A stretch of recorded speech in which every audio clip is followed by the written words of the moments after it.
Thank you, Tiffany. Hi, guys. Good morning. This morning, Chris, Dove, and I, who on my screen is next to me. Hi there. Good morning. We're both going to be talking on social media. We mentioned this a little earlier, but we were going to go pretty Instagram heavy because that's where Chris and I see the best leads and for the longest amount of time. But we can talk about other platforms. I also am getting leads from TikTok. I know Chris is also working on getting leads from LinkedIn and Pinterest. So if there's any other platforms too that you want us to cover, we're more than happy to do that.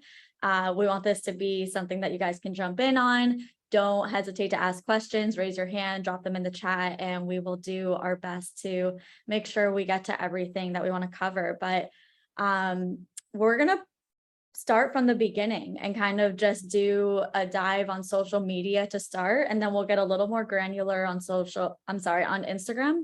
And then from there, like I said, if you guys have any questions, just let us know during or after. So I'll go ahead and introduce myself. My name is Jessica Baskis. I've been a realtor for 4 years, and 3 of those I've been on Instagram. This past year, I actually just looked at my numbers. I have got, for this past year, which is my 4th year in real estate, 1/3 of my closings have come from Instagram pretty much alone. Whether that be from people that follow me or are going to my profile and saying, oh, Boca Raton Realtor, and found me and said, okay, I want to work with that person, all the way from also agent referrals from agents that have been following me. I also started on TikTok in 2022, and believe it or not, I'm getting a pretty steady stream of leads from that, even though I don't post super consistently. But when I do, the reach on TikTok is so large that I actually have gotten quite a few leads from there as well. So like I said, we'll touch on a few things today regarding TikTok, but mostly we want to talk about Instagram because it's just been what has been sustainable for both Chris and I. So Chris, go ahead and introduce yourself. Okay, so I am Chris Dove. I am out of Tallahassee, Florida. I've been in real estate for about 18 months, and I started my real estate, like my Instagram page, right when I started. So I was like literally photoshopping myself into houses because I couldn't even get into them because I didn't have my MLS yet. So my Instagram has started from the beginning up to this point, and I've also added like LinkedIn on and Pinterest to be able to kind of push people to my website and newsletters and so on. So it's super simple. I'm really excited about it.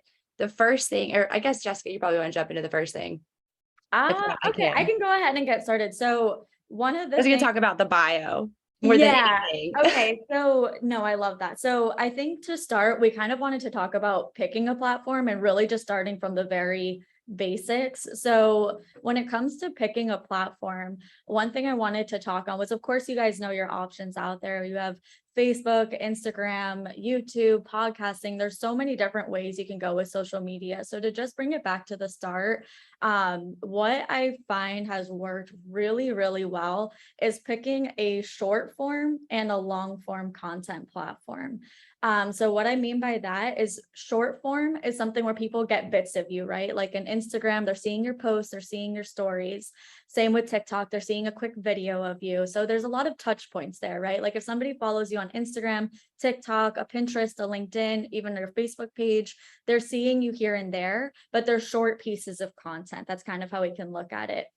The other thing I like to pile that with is a long form content. So that being like a YouTube where people are getting you in longer doses, or a podcast. Same idea, just one is video and one is audio.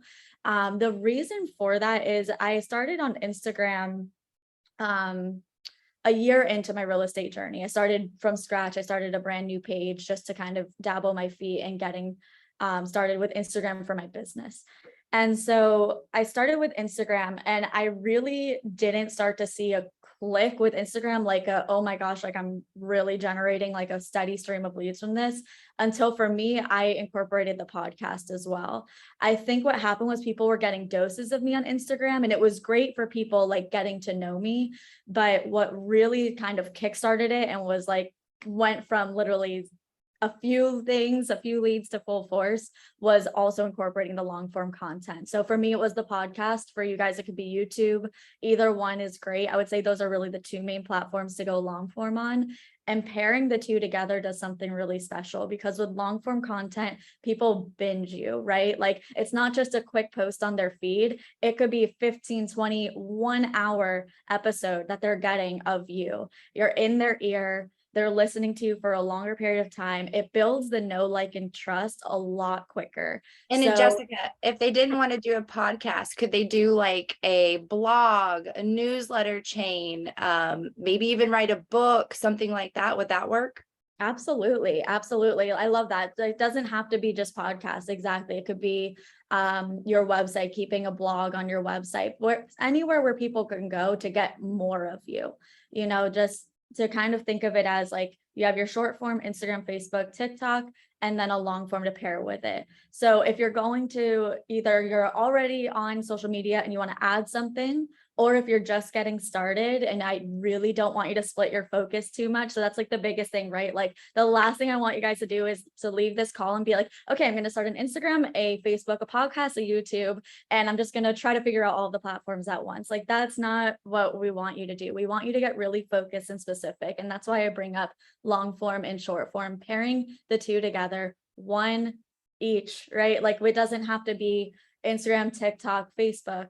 It can be maybe you pick one short form. So maybe you go with Instagram, and then one long form, maybe a YouTube or podcast. And if you want, start with just short form. That's what I would suggest. If you're just getting started today and this is your first go with social media, I would go ahead and pick a short form content, one platform, get really great at that one platform, and then add as you go. So Chris, anything you want to add to that? No, I think that's great. Does anybody have any questions on that? Yeah, feel free to jump in or throw questions in the chat, or jump in while we're talking. We really don't mind. So that's kind of oh, go ahead. No, I was gonna say, if not, we can start like kind of digging in and peeling the onion back on your actual Instagram profile if you're down. Let's do it.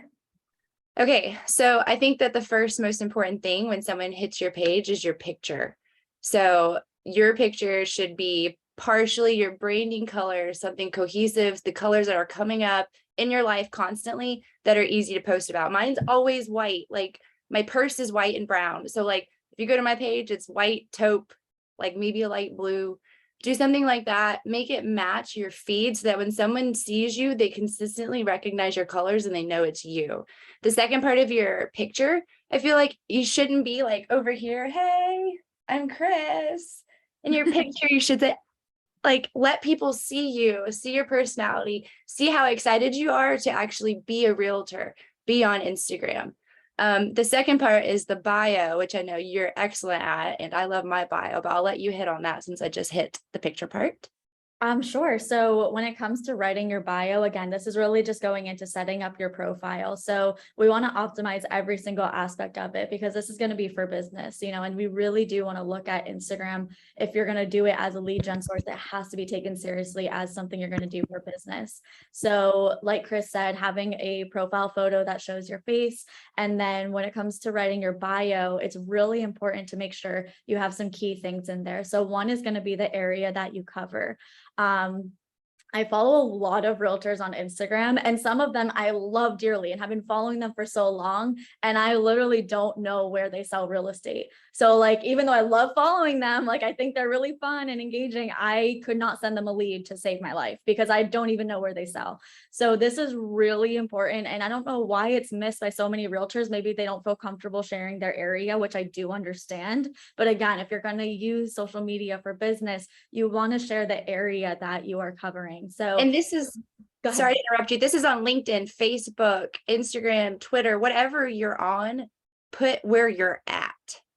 Yeah, always. I couldn't agree more. So the first thing that is going to be really important for optimizing your bio is having your area in there. I'm down in Boca Raton, which is Palm Beach County, which is South Florida. So there's a few ways I can go about this.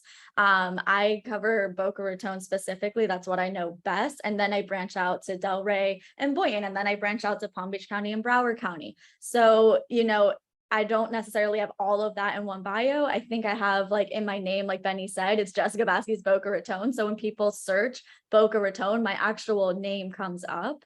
And then in my bio, it says South Florida Realtor. So, they can always reach out if they're in Miami, just whatever they consider South Florida. I can always send them somewhere else. It's not ever bad to have the name of where you cover in your profile so people know where to find you. And yeah, Benny, I think you found it. Exactly. So yeah, I would say with your bio, the most important thing is having the area that you cover. I can't, emphasize that enough. The next is just making sure that it's real estate focused. You can be multi-passionate and you can have other things in there, but making sure that your bio is optimized in that it focuses on real estate and what you do and what you sell. So it could be something as simple as, you're a Boca Raton home girl, or if Listing you specialist. yeah, listing specialist. If you're looking to buy or sell in Boca, you're in the right place. It doesn't have to be something crazy out there. What I suggest is following quite a few realtors, looking at their bios. Everybody's going to do it a different way. We all have our own spins on this, but checking out what other agents are doing as well. Like Chris and I both have a really strong passion around working with other agents. A lot of my business comes from other agent referrals, and I know Chris is the same way. So don't look at, you're going to start to have other agents follow you. You're going to start to follow other agents. I really do my best not to look at that as competition. We work together, and I'm telling you, I know realtors see like, oh, these realtors are following me, they're going to copy me. But really for us, like we look at that as opportunities for referrals. So don't get upset if you start to see a lot of agents following you. It's actually a good thing. You also want to have a call to action in your bio. I think Jessica has it in hers too, where it's like, hey, come check out here. And it points down and it'll be like a Linktree. And I'm sure there's other different apps that you can use other than Linktree. I just use Linktree. And what that does is it is a continuation of your profile. So it drives traffic to whatever you link to that Linktree app. So you could link your website, you could push them to KV Core, you could push them to your email drip campaign, you can push them to all kinds of places. One thing that Jessica and I do very well is our networking. So we try to go with other partners in the business like Coffee and Contracts, Market Dwellings, and get discount, Invisaware, get discount codes to offer other realtors to give them a reason to follow us, to give them a reason to interact with us, and to give us a reason to be able to push traffic.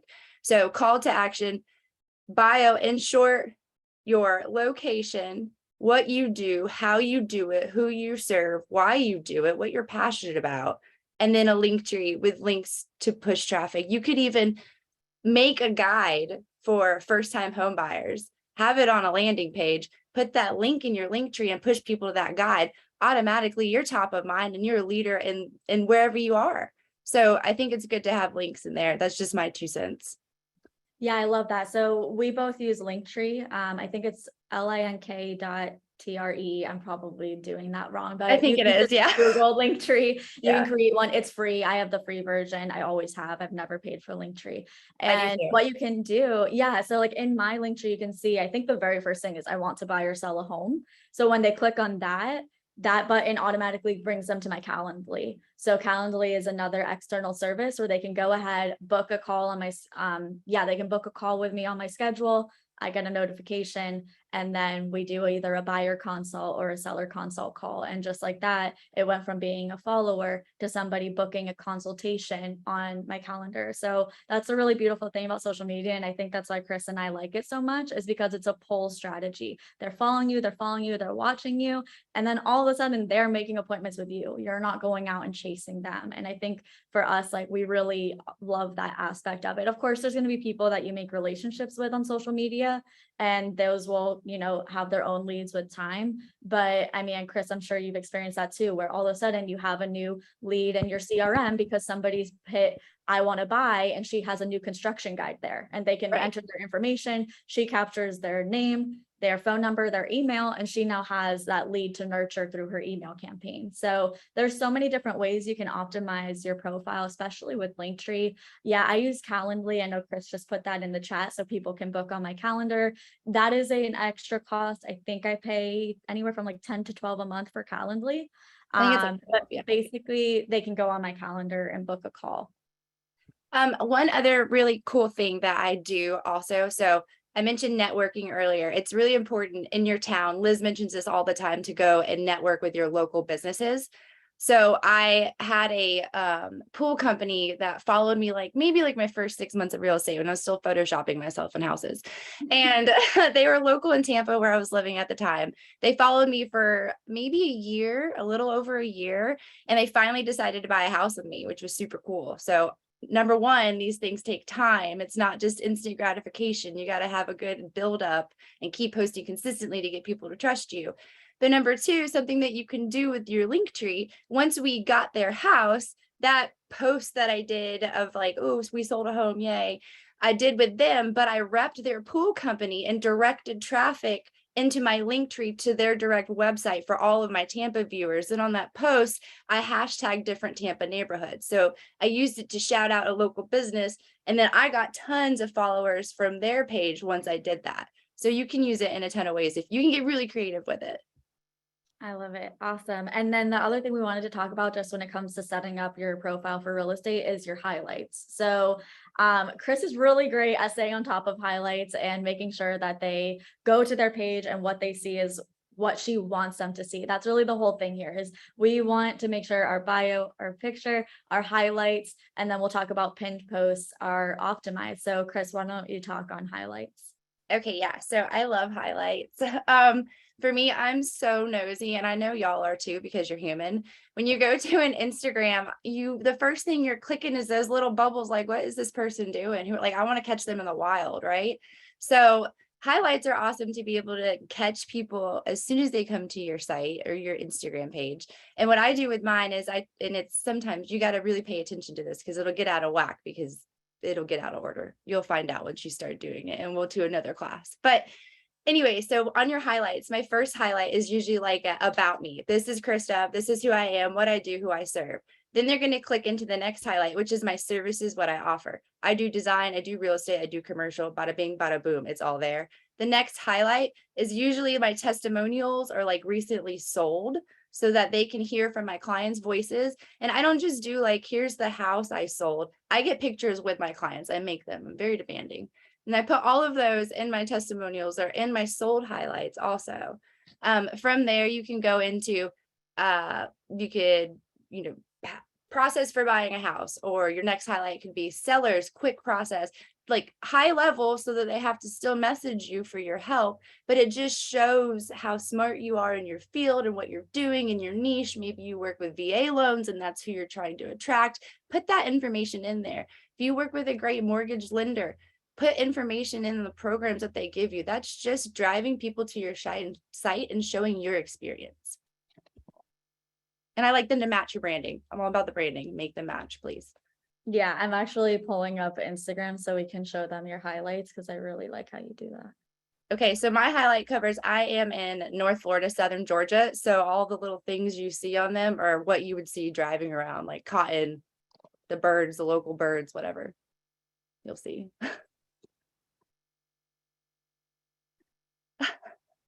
Okay, here I can share my screen. Let me just make sure I'm doing this right. Okay, I'm gonna go ahead and share my screen here. So can you guys see Chris's page? Oh, that's my email. And see what I mean about out of order, my sold. I need to fix Yeah, that. so you can see here, this is what we're talking about with the highlights. So like she said, she has a nice picture. It goes along great with her branding. And then, so she has sold. So when somebody comes to Chris's page, this doesn't necessarily have to be somebody that follows her, but somebody for the first time, if they're checking her out, this is what they're going to see. They're going to see Krista of Tallahassee, Florida. They're going to see she's a listing specialist. She's a realtor with EXP. This is the type of real estate that she covers. And then let's connect, visit the link below. And this is a link tree we were talking about. So you can see here, these are her highlights. This is what we're talking about here. Highlights are basically your stories that you can save. So, with Instagram, we post a lot of stories. You can see Chris has stories posted right now.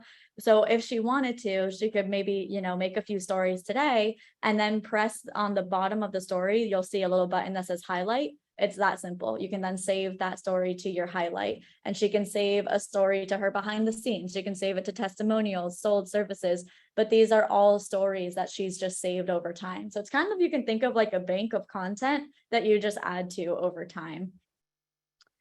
So that is what I wanted to share with that. Okay, perfect. So those are your highlights. And then the other thing that I think we should cover on your Instagram before we go move on to lead gen is your pinned posts. So now Instagram makes it so you can pin posts onto your profile. Again, you're gonna want those to be your main, like, this is the same concept. People are going to your profile. What do you want them to see? You can actually go through your feed now and pick 3 posts that you feel like really represent you and your branding, or, your testimonials, or your just sold, whatever you want it to be, just 3 things that represent you and your brand. You can pin your favorite post that you have to the top of your page. So again, when I go to Chris's profile, when I go to my profile, I see 3 posts that are actually pinned. Really simple to do. All you have to do is click the 3 buttons near your post and press pin it to the top. And you'll see you can actually now really decide what your page looks like to the viewer. And I know for Chris and I, we both use our pages as, like we talked about earlier, as like business cards, right? Like when I go to networking events, or when I'm somewhere out with other agents or with potential clients, I don't even give them my business card. I say, follow me on Instagram. Like I'll, even if I do have business cards on me, I'll be like, do you have Instagram? Like, follow me there, because it's a way to stay top of mind. It's a way to have touch points with these people. They grab your card, they throw it away. Now, at least you have somewhere where they're following along with you. I just last week did showings for a barista at Starbucks, because I see him all the time. And he's like, oh, I know you do real estate. I wear my little EXP shirt. And he was like, do you have a card? And I was like, no, but follow me on Instagram. Like literally a week later, we were out doing showings. Like he followed me, we started messaging back and forth, and then he was ready to pull the trigger to start looking to buy. So this is about, staying top of mind, having a profile where people can go. And I mean, I have so many examples, and Chris, I'm sure you do too. Like, for example, somebody from EXP was looking for an agent in our area, and she was going through the EXP directory. And she said she went through so many agents, because South Florida is a very populated place for agents. There's millions of us, it feels like. So she was going through the EXP directory. She was an agent out of maybe Massachusetts, somewhere up there. And she was looking for an agent to help her niece. She went through all these different profiles through the EXP directory, and she chose me based on going to my social media. So that's why we talk about having it as like a cover page, basically like a resume. And I know, Chris, you use it for the same exact purposes. Absolutely. So it's anytime I go to a networking event, I love to get people's cards, but I also force follow them so that they can always keep up with me, because people can choose to call you or not, but you can make them force follow you. So I use it, basically it's my resume, and I didn't mean for it to be, but if you really kind of build your brand and get cohesive with your branding, it can be a storefront. And you want to think of that, like, what do your shoppers want to see, and make that in your store. So absolutely. I love that. And then somebody was asking if there's a name for the highlights on Canva. We both created ours in Canva. I think mine, I don't even remember what mine I was. just made that up. Yeah, I think I just made them from like little photos. If you guys go on my profile here, I'll show you mine really quickly. It's really not that fancy. Here's my profile and my highlights here. So you can kind of see, like, they're literally just little bubbles, little blobs. And then I have the name here, and then I also wrote it below. So listings, EXP team, marketing, trainings, tips. And then these were my pinned posts, like we were talking about. So these are the posts that I decided kind of represented my profile well. I liked the captions that I had underneath them, or they got really good engagement. So these are the 3 posts that did really well on my Instagram feed. They're not videos. I think you can post reels here now, which may optimize even better. But I just chose posts for now. So that's what we were talking about. You see how it has the little pin in the corner. So that's what we're talking about when it comes to pinning a post, and it will stay at the top of your page. And then the other thing I think that we should talk about is how to grow. So like, you watch this, it's good to just have it as a place for people to go to. But most of us, of course, start Instagram, TikToks, whatever it is, for the purpose of growing a following and having people following along with us. So rather than trying to just get followers by going to events and trying to do it in person, both of us have grown our followings online. So Chris, you want to kind of talk about your like top ways for gaining a following on Instagram? Yeah. So first of all, I have 2 kind of things. It's about what you post, which I know all of you want to know. I kind of have a rule where I have 3 content pillars, 3 things that I'm gonna talk about all the time. All the time. It doesn't matter. I just change them up and I change the delivery vehicle of them. Maybe it's how to buy a house in a reel, or it's how to buy a house in a carousel, or it's how to buy a house with some satire, a funny reel, or I'm reenacting somebody else's trending reel. So you want to have 3 things, and I think all of us can write in the chat 3 things that we can easily talk about consistently on our page to be able to get people to like and know and trust us, which creates those likes, it creates those saves. And to be honest, let me transition into this. Your likes, they really don't matter. Your followers, it doesn't matter. You could be with 100,000 people, and I'm gonna tell you what, no one's gonna notice you unless you're butt naked, and nobody wants to see that on Instagram. Okay, so if you've got 100 followers that love you, love on them. Go to their page, like their stuff, love them back. That's where it's important. You're going to stand out in front of 1,000. I think it was Delinea was talking about it. You're going to stand out in front of your 1,040 followers more than you will 30,000, 12,000. So don't worry about that. Worry about the content that you're delivering, because the more saves, the more shares that you're getting, that's what's going to grow your following. That's what's going to grow the leads. That's what's going to make people turn business, not the likes. Yeah, I agree. Reels is a great way to grow. I had something else written down, but you go do your point and then I'll come back to it. You sure? Let's see. Yeah. Okay. So I'll jump in on that. So with growth, there's a few things that I really like. One is giveaways. So partnering, let's say with, you want to keep this hyper local, because again, the whole point, right, is to grow your following with local people who will most likely buy or sell with you. So doing giveaways by partnering with a local brewery, restaurant, coffee shop. So let's say you have a local restaurant that you really love. Go ahead, go get your favorite meal there, talk to somebody there and say, hey, I'm doing a giveaway to help grow my Instagram. It's going to be targeted for local people in this area. It's a win-win. It will help me grow on Instagram. It will help you grow on Instagram. I'll make sure that the rules for the giveaway are, please, follow me, follow the business, and then we'll pick a giveaway winner in the comments. And we've both done giveaways before. So again, for like actual rules, you can always message us if you need help crafting your giveaway. We're happy to help with that. But partnering with a local company so that you can say, I'm giving away $100 gift card to, down here, there's a restaurant called Fries to Caviar. So I'm giving away $100 gift card to Fries to Caviar. Follow at Jessica Baskey's and at Fries to Caviar and leave a comment, and we will pick a winner from the comments next week on Tuesday. Share this to your story for extra points, comment and tag somebody, and we will comment. And you can even do like the rules is like tag somebody local. So then you're also getting tags for other people that are local to your area, going to your page, entering your giveaway, following you, following the local business. It's a win-win. So that's a great way to really grow like a targeted local audience. That's more of like a quick hit though. That's more of like a, you'll gain a lot of followers at once, but I would say that's more of like a short-term strategy, because if you do them all the time, that's great. I would say aim for once a quarter. Chris, did you have something to add to that? Yeah, I found my thought that okay. And it kind of ties into that. So that would be a great short game. A long game that I play, and it takes a while. Like it took 18 months before I started getting business off my Instagram. It takes a long time. Maybe you guys can be better than good, because you're learning from Jessica. She's the best. But hashtag. So when I first started, I was living in Tampa. So, I would go in and hashtag Tampa. You'd find 1 billion followers, 1 million followers underneath that hashtag. It's not going to work out. So I was like, okay, well, I'm living in Odessa in Tampa. So I would search under Odessa, Tampa, Florida, and there'd be 12,000 followers. And then I would get even more niche, and I'd go down to the specific neighborhoods that were around me and search those neighborhoods in the hashtags on Instagram. And then I would start commenting on stuff, commenting on like any neighborhood, any park, any business, and finding the people that actually literally lived around me.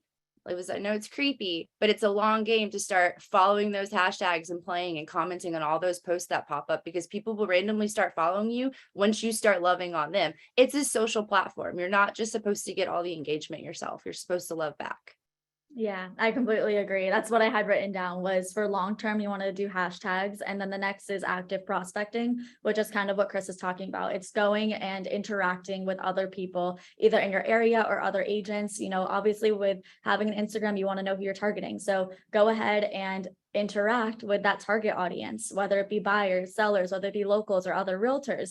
Go ahead and interact with them. It's exactly what Chris said, active prospecting. What I do is I take at least 2 hours a week and I spend that time on actively prospecting. So going to local pages, for example, like going to that restaurant's Instagram page, right? Fries to Caviar. Maybe I go to their Instagram page or a good local restaurant. They have a great local following, seeing who follows them and then engaging with those people, liking their post, commenting on it. So they're like, who is at Jessica Baskey's? Why do I have 5 notifications from her?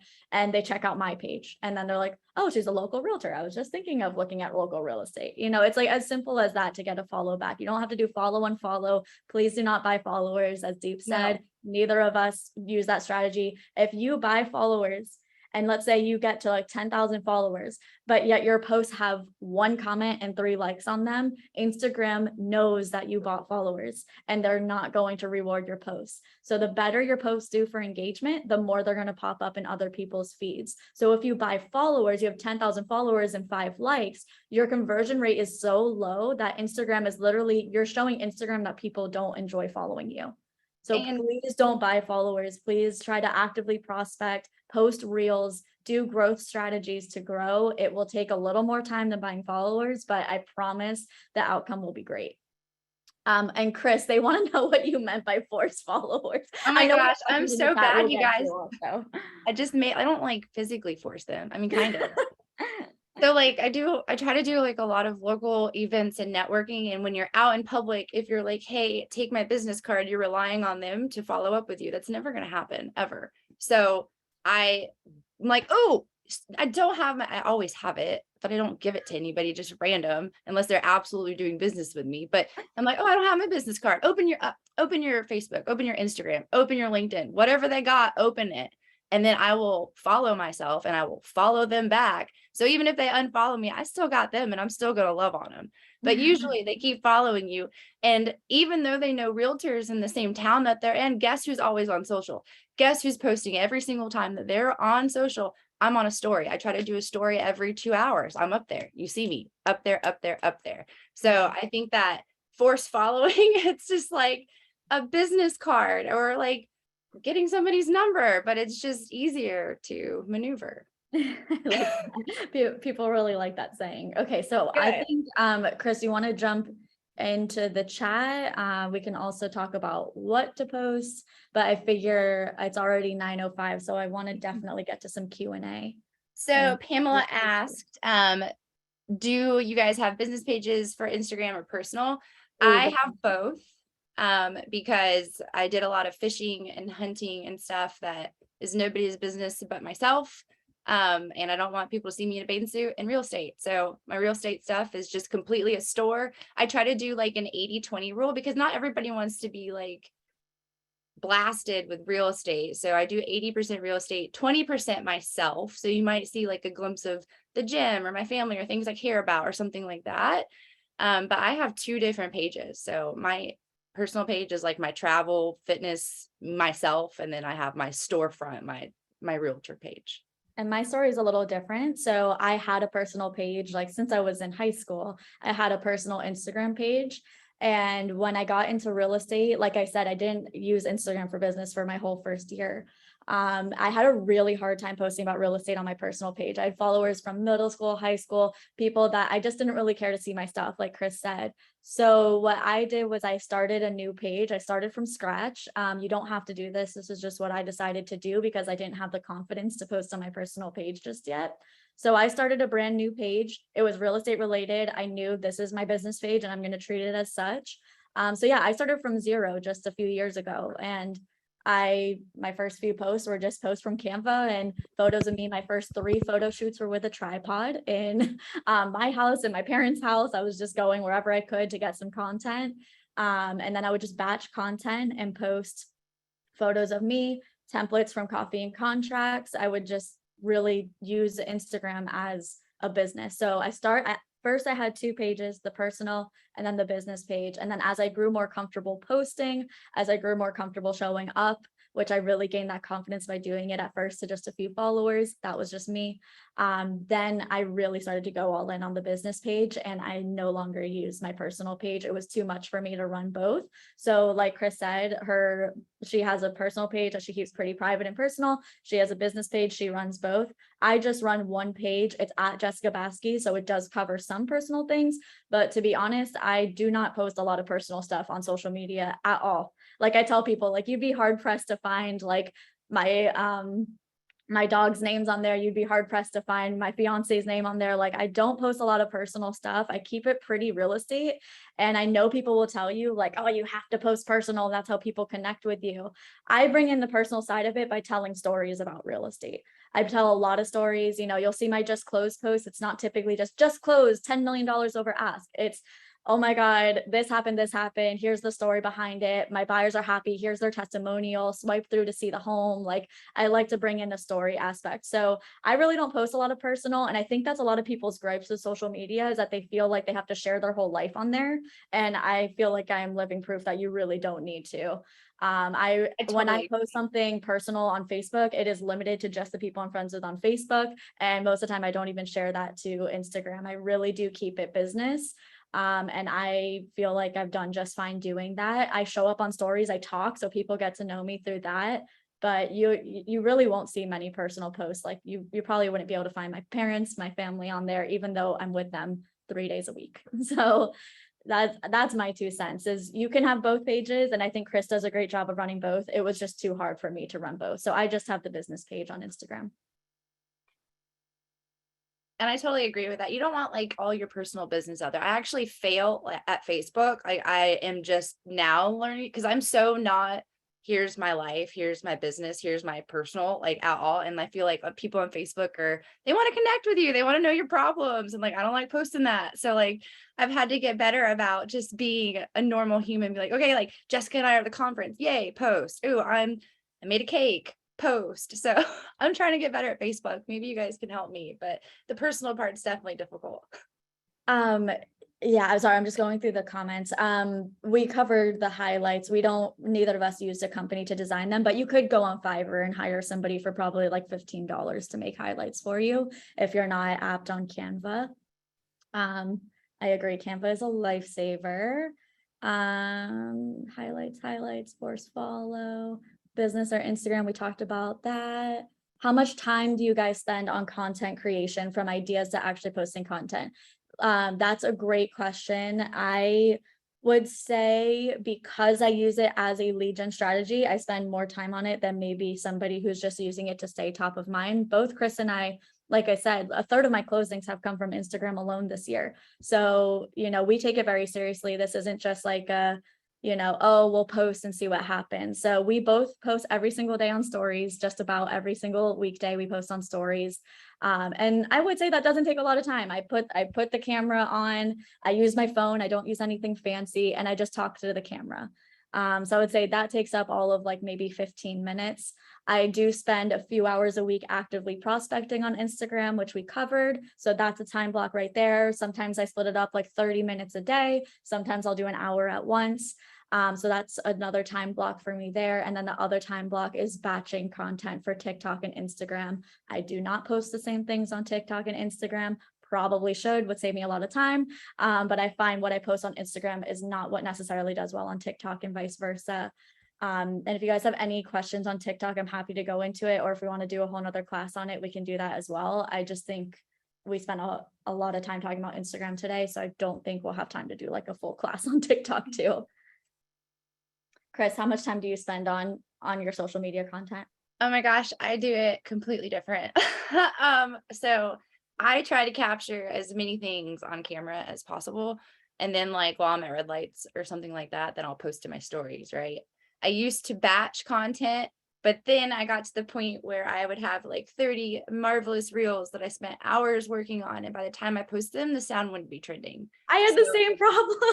So it stopped working for me, and I started to get sick of it, because it's like I needed like a reel for all the times that my reels failed, and I just got tired of it. So I kind of I never use my Instagram for social media. I never social media like you would think people get on social media. I literally use it for my job all day long. I don't want to like say comparing, but I'm like, okay, what is this person doing that I can do better? Like, what is working here? What's not working here? What do I like that's here? Look at this content. Like, you need to recreate this later. And maybe if we talk about batching, I'll batch maybe 3 reels that I know I'm going to post that week. And I've started to get a lot less consistent because I started to get so busy. And I know that's a problem too. So just y'all stay consistent. But yeah, I don't have any schedule.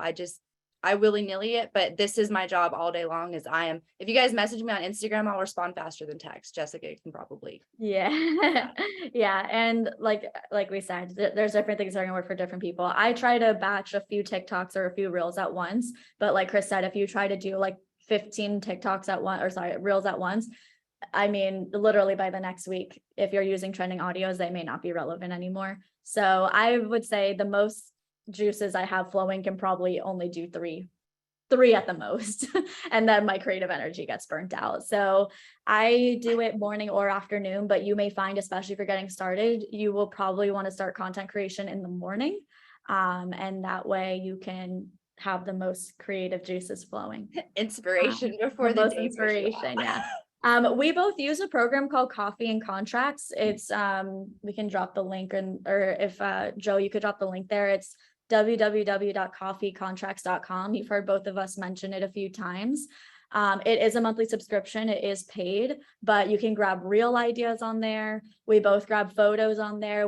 They do captions for your photos. They're professionally copywritten for lead generation. Coffee and Contracts is a really great place if you want to, again, create leads on social media. Like, I wouldn't pay for it if you're just going to willy-nilly post, but if you want to take it seriously as a lead pillar for yourself, Coffee and Contracts is awesome. I have a discount for it. It's Jessica 15. I think Chris I have has something to add to Yeah. Coffee and Contracts as well, because I am not one to just use something once and then be done with it. I knew that Jessica and Chris liked Coffee and Contracts for social media, but once I got in there, I noticed that a lot of their guides and content were phenomenal for my fluff pieces in my campaigns, for those cooler leads that, they're not really responsive, but they're still reading your emails or at least opening them.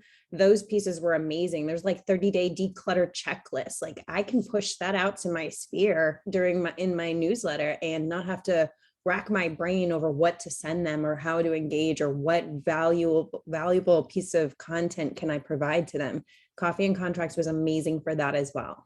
I love that. Yeah, that's where Chris gets her new construction guide from. My first time home buyer guide that I bring to all of my buyer appointments is from there. Even if they're not first time home buyers, I still use that. So it just helps you feel really prepared. Like, you have so many guides in there, and we both will dabble from there on posting content too. So I know we talked a lot about it. It saves so much time. Like, that's why I don't spend time on content. It's like, here's a trending audio on a reel. Let me recreate it. Oop, here's a great Coffee and Contract caption. Done.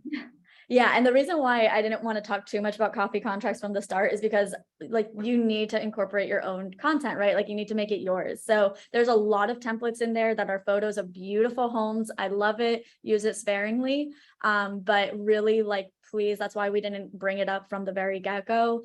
Please make sure you are infusing your face, your own brand, and making anything from there your own. Like, if you just post a bunch of content from there, you're going to look like every other realtor, which is the same for any template packet. So make sure you take the content and make it your own if you do check that out. Chris, do you have a discount code for them too? Yeah, it's Realtor Christov. Realtor Christov. Okay, awesome. I think that's all I got. Anything you want to add, Chris? No, I think we covered it pretty well. Oh, I'm sorry. Krista asked, how do you find trending music on Instagram? You are like the real queen, so I'll let you take that. Okay. Okay. So yes, it depends. You might be able to help more. I don't know what's wrong with Instagram. My business page doesn't show me trending music.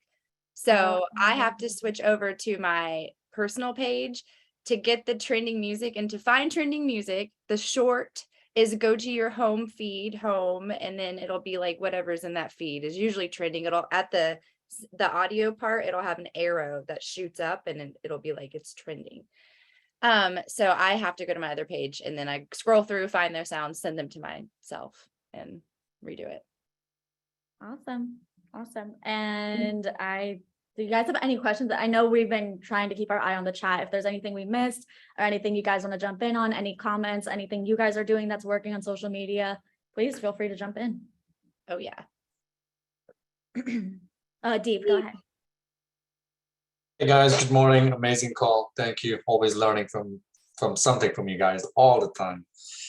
Quick question. Do you guys do any do you run any ads through your social media? I also do an not. ad. You don't. Okay. Yeah.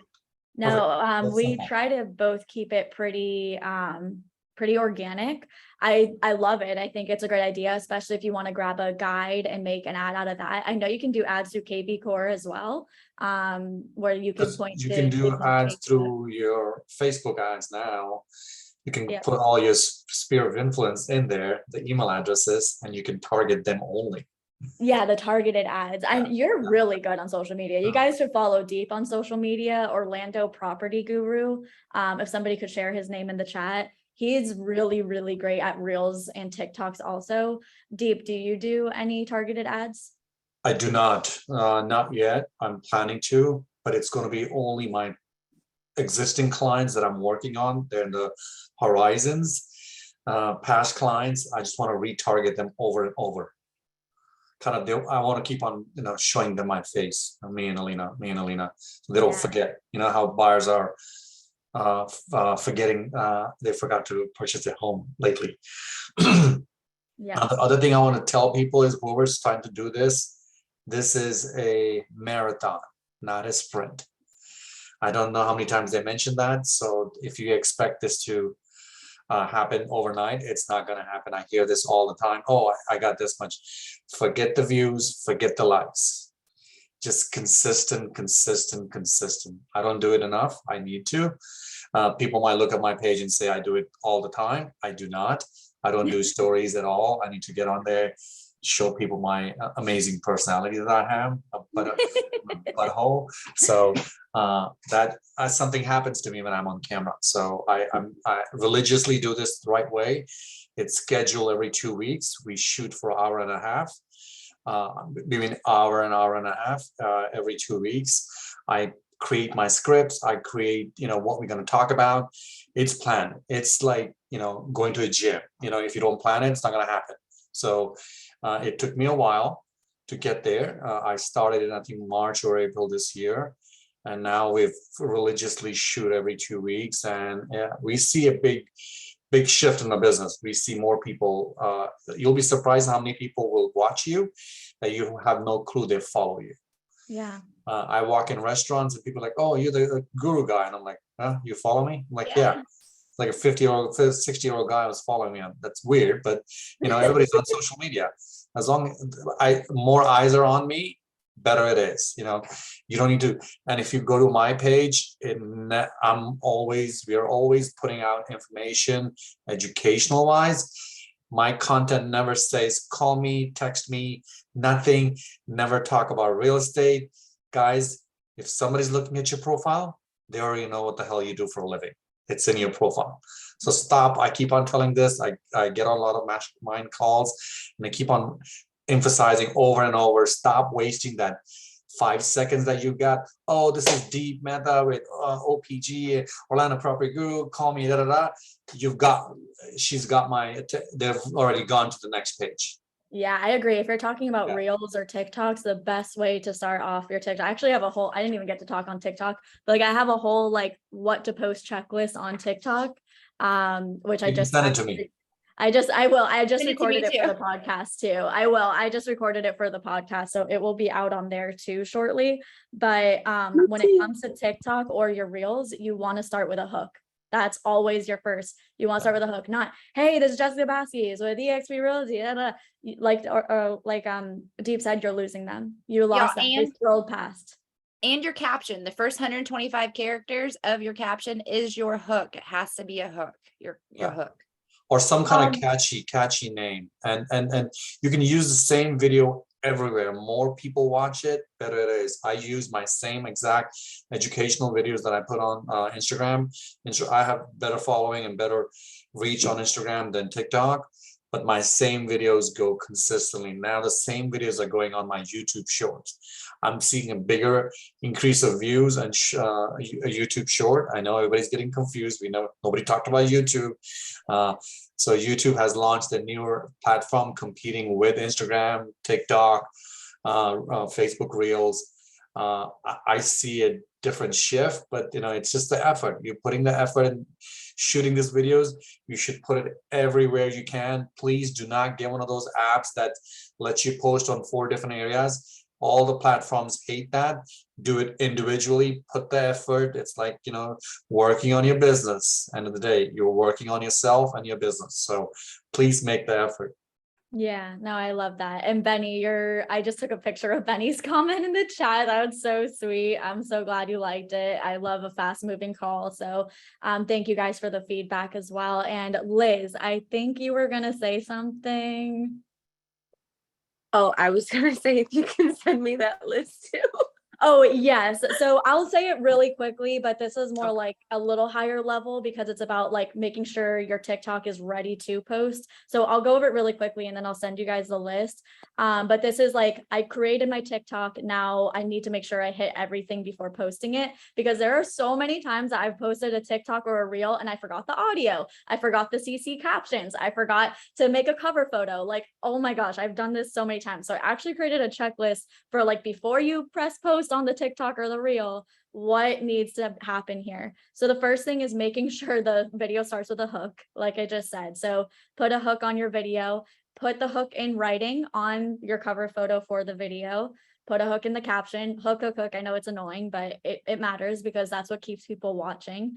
The next thing is auto generate closed captions. It's super easy on TikTok. You just have to press closed captions, but there are people who are watching TikToks and reels without sound, and there are people who cannot hear. So it's really, really important to be inclusive and make sure that you're putting those generated closed captions because you want your content to be all inclusive to everybody. The next thing is add a written caption with hashtags. So a quick little caption and add a few hashtags at the end of it. This is for TikTok specifically. And like we said, Florida Realtor, Boca Raton Realtor, Realtors of TikTok, Realtors of Instagram. The next is add an audio and put the volume down to 3 to 5%. This is if it's a video with you talking. So even if it's a video of you talking, like I do a lot of videos. If you go to my TikTok, I talk a lot about the real estate market. So you'll see a video on my TikTok that's me talking about the real estate market, but laid underneath that video is a trending audio so that it comes up on more feeds for people who like that audio. I add the audio and put the volume all the way down to 3 to 5% volume. So it makes the video sound a little nicer because it has a little bit of like background music, but also it helps you show up in more feeds. The next is selecting your cover photo. I forget this all the time. Make sure you select a cover photo. It's super easy to do. And then put a hook on that cover photo. Like I said, real estate market update. Is the market shifting to the buyer? Are we in a buyer's market? Like these are just a few things that I posted recently on TikTok that have done really, really well. And then you can hit post. So I can try to, this is like what I call the posting checklist for TikTok, but you can use it for reels. I can try to type it up. Oh my gosh, thank you, Benny, so much. And literally he even wrote it how I wrote it, post with an exclamation mark at the end. That's the exact thing right there. So if you guys want to just copy and paste it, Benny wrote it in the chat. Any questions on TikTok too? I know we didn't really cover it, but like I'm getting a good amount of leads from TikTok. And I do not post super consistently on there. Eddie, go ahead. So first of all, I just want to say thank you for what you just said, because I literally posted something yesterday and it is down to the T, well, minus the cover photo. I didn't choose one, what you literally just said. So on Sunday, I did a show, I did a showing for a client of mine, right? And I did a video while I was there, just kind of showing the property around, showing the water. It's a waterfront property. My lender even came out so we could talk to the buyer about the finances and things like that, right? So as we were talking, as he was talking to them, I was on the side doing a video and I had brought my daughter with me. And literally yesterday, I made a video with a voiceover for Instagram and I used a trending sound. However, the only thing I didn't do was bring it down to 3%. I think mine was at 50%. I did it halfway so that you can hear my voice and hear the sound. So it was at 50%. I did a voiceover. I showed the water. I talked about the property. I talked about what my buyer wanted. And at the end, I turned into, you guys stay tuned for the update because my buyer loved this house so much, we're going to put an offer. So that was like, for me, the hook that I put in for people to try and follow me. So if you want to know what happened with the offer, you're going to have to follow me, or you're going to have to like listen out for the next reel, because and with what you were just saying, I'm sorry, I'm outside, so there's like background noise, but with what you were saying, you basically confirmed what I did yesterday is what I was doing, and I was doing it right. The other thing that I wanted to add is your posting time is very important because I'm noticing that when I post anywhere between 11 in the morning and 2 in the afternoon, I get so many views and so many plays and so many like shares and things like that. I did a video where I did a trending sound, and I did like one of those dual things where the video was playing on one side and then I was on the other side, and I got, so that was like the most views I've ever gotten on my Instagram page. It was like amazing, and I had over 8,000 plays Awesome. on that video. And I know to some of you Instagram stars, 8,000 plays is nothing to you guys, but to me, it was like I was feeling like a rock star. Okay. No, that's a great Yeah. reach, especially if it's beyond your following too. And that's the whole thing. That's why I love Reels and I love TikTok, because I don't even have that many followers on TikTok. I think I have like 4,500 at this point, but I'll have videos get 150,000 views, 100,000, 80,000, 10,000. And it's like, that is mind blowing how many people you're getting in front of. 8,000 people. Like that is so many people. I That know. is I was so feeling many like people. a little mini like IG star. So Exactly. and I And it's the when reach. I posted that, it was around 12 in the afternoon. And I've also noticed if I make a reel late night, or late in the afternoon, like around 5 or 4, anywhere between like 3 and 5, I don't get as many views and I don't get as many plays. So I think your posting time is very, very important. And I know there's like a whole science behind it. I don't have the exact numbers. I know once upon a time I read it somewhere, but even with my posts, I've noticed the times that I get most play and most views and even shares and saves is between the hours of 11 and 2 in the afternoon. Interesting. 11 in the morning to 2 in the afternoon. Yeah. Interesting. And you guys, you can actually look at your own analytics. So like I have a creator profile on Instagram. Krista has a business, so she gets a little more analytics. But if you go to your Instagram, and you can even just search on YouTube, like how to see my Instagram analytics, it will tell you what time your followers are on. Like Addie said, like she's noticed 11 to 2 is her sweet spot. Most of my followers are online like 3 to 5 p.m. And then like 8 a.m. So you can actually even find that information on your own followers on your profile. Thank you, Eddie, so much for sharing all of that. I think we Yes, had I a want to few more just things. Oh, go ahead. tell people, I know people always, biggest drama they come up with, oh, I don't know what to post. Follow somebody from a different state. Follow somebody from how you're going to put it. It's going to be totally different than the way Jessica's going to do it, the way Chris is going to do it, the way Liz is going to do it. So it's not how you're doing it, just doing it. It's the most important part. So get out of the head. I'm still in my head. I'm always in my head. I'm in the head right this minute. I'm thinking about something else that's going live today. So, but we make this difficult for us. If you like somebody, follow them. You can watch their videos, get content ideas, or something like Jessica said. You could experience that you had in the deal. People want to know. People don't realize how people really are curious about what's going on in real estate every day, especially in this market. They love it. Yeah. And Pamela said she just recently started an Instagram and a YouTube. So you guys know my feelings on that. I think that is a fantastic combination. Hit them with the short form. They funnel into each other so beautifully, and they really get to know you through the long form, which is YouTube. So I love that Pamela, she shared her information too below, so we can follow her on her journey. And then a few people are sharing their Instagrams in the chat. So I put a little comment, share it so we can follow each other, support each other. We see each other all the time in the mornings. There's no reason why we shouldn't be seeing each other in the afternoons too. So go ahead and follow our fellow agents on there. And I think that's everything from the chat. Awesome. Thank you guys so much. I'm gonna go ahead and at least cut the Oh, recording. Yeah, thank you. And then I'm sorry, Evelyn, I missed Evelyn's message. Can you video someone else's listing when you're showing, or do you have to get permission? That's a really good question. There actually are rules, guys, about putting videos of the inside of homes. There are agents that have gotten in trouble for this. I stay a lot on top of like ethics and law and real estate. I just like nerd out over this. So there are agents that are getting ethics violations for posting the interior of listings where the owner did not give them permission to post the interior. It's a violation of privacy, believe it or not. I didn't even know that. I thought if a home was listed, it could go on Instagram. Like I had no idea that that was even a thing until I started digging and learning more about it through other agents that I follow. You can get in trouble for sharing the interior of people's homes without permission. Please be sure to ask the listing agent if you're going to post the interior, if it's okay. Otherwise, just post the exterior, post the front of the home, the back of the home. And you should be fine with that. But yes, that actually, there are people who have gotten in trouble for that. So be careful if you're going to show the interior. Thank you guys so much. I love looking at the chat. Internal's privacy violation, exactly.